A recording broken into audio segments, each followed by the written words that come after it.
The crew was configuring their plane for landing well after it should have been done. But most airlines have regulations that call for a flight to be stabilized and have all checklists completed by the time the plane hits 1,000 feet.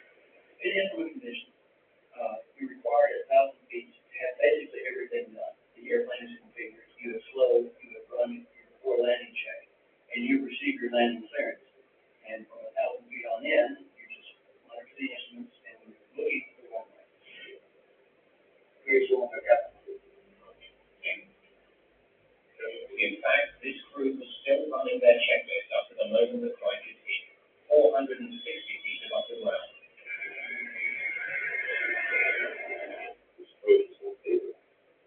Because the aircraft was unstable, the flight crew was in a very high workload environment in the last 1,000 feet of flight. The radio altimeter was malfunctioning. The aircraft was giving off warnings. The crew was assigned a challenging approach, and they were executing a checklist late. But none of this explains why Flight 1951 crashed. In these type of accidents, you can never get inside ahead of time. And it's a very frustrating type of accident. But the flight data recorder does provide another intriguing clue.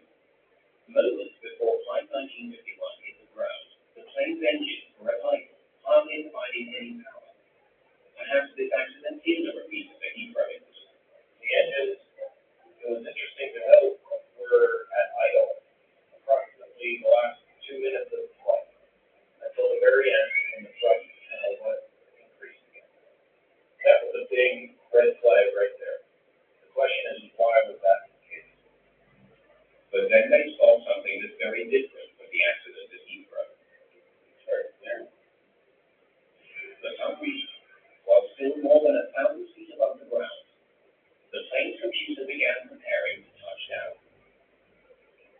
In retard flare mode, engine power is reduced to idle by the flight computer, and the plane's nose automatically pitches up to the flare position.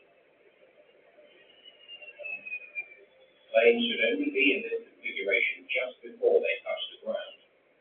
The autopilot raises the nose to greatly descend. The autopilot brings the power back to flight idle, and you touch down with the power either always idle or just about to be idle. But Flight 1951 went into the slow, nose-up position well before touchdown, causing the plane to fly slower and slower throughout its descent. So why was Flight 1951 in landing mode? And why hadn't any of the 3 crew members noticed how slowly they were flying?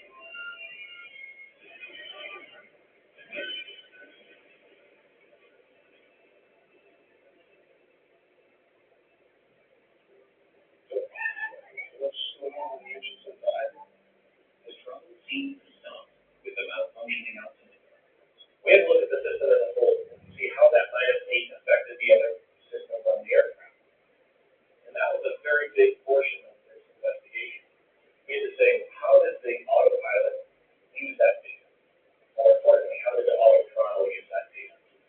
The computer that flies the plane consists of 2 main systems, the autopilot and the autothrottle. The autothrottle determines how much power can ask the engine for, while the autopilot controls the plane's altitude and direction. The 2 systems work independently of each other, and only one of the radio altimeters provides information to the autopilot.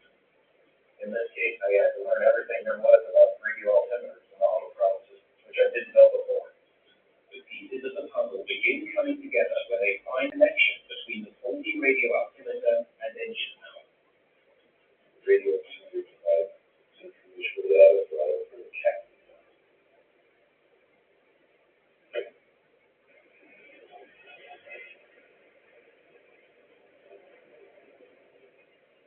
The only altimeter feeding information to the autothrottle was the captain, and it was wrong. It showed -8 feet throughout most of Flight 1951's approach. It's beginning to look like the faulty radio altimeter triggered the events that led to the crash. Investigators need to know what went wrong with it. On a 737, the transmitting and receiving antennas for both radio altimeters are lined up underneath the cockpit.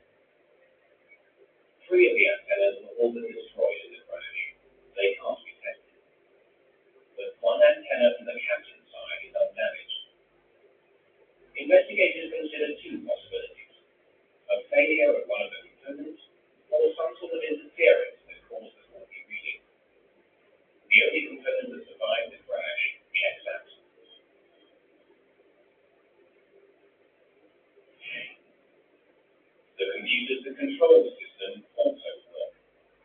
But investigators do make a curious discovery about them. They aren't the same ones that were installed on the plane when it was delivered to Turkish Airlines 7 years ago.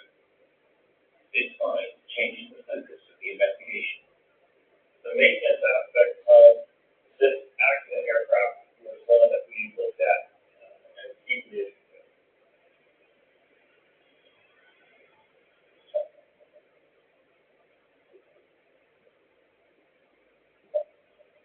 When the plane's maintenance log is studied, investigators find that the radio altimeter on this plane had a problematic history.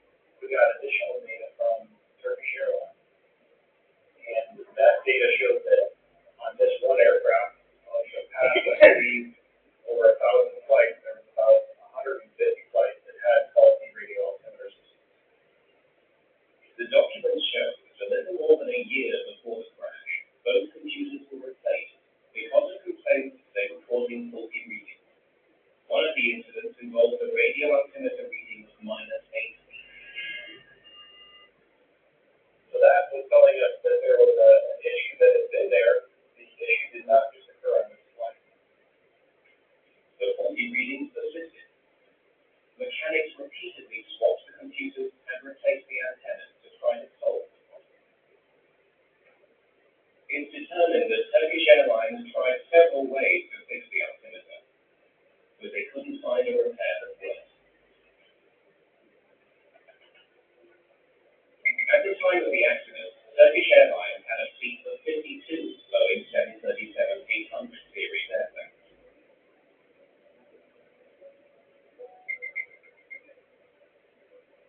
Page 93. When we reviewed the maintenance data on the radio altimeter problems, it had been written up several times on both the accident airplane and the fleet. Investigators discovered that in the year before the crash, Turkish Airlines dealt with 235 system faults with the radio altimeters on their 737. Fixes ranged from replacing and exchanging antennas, cleaning of the systems, exchanging and replacing the computers, and installing gaskets to shield the system from possible water damage. Like they were doing the Turkish Airlines maintenance personnel knew that the radio altimeter problem was one of their highest issues with regard to maintenance. 16 of those altimeter repairs were made to the plane that crashed in February 2009. If the problem was so widespread, investigators wondered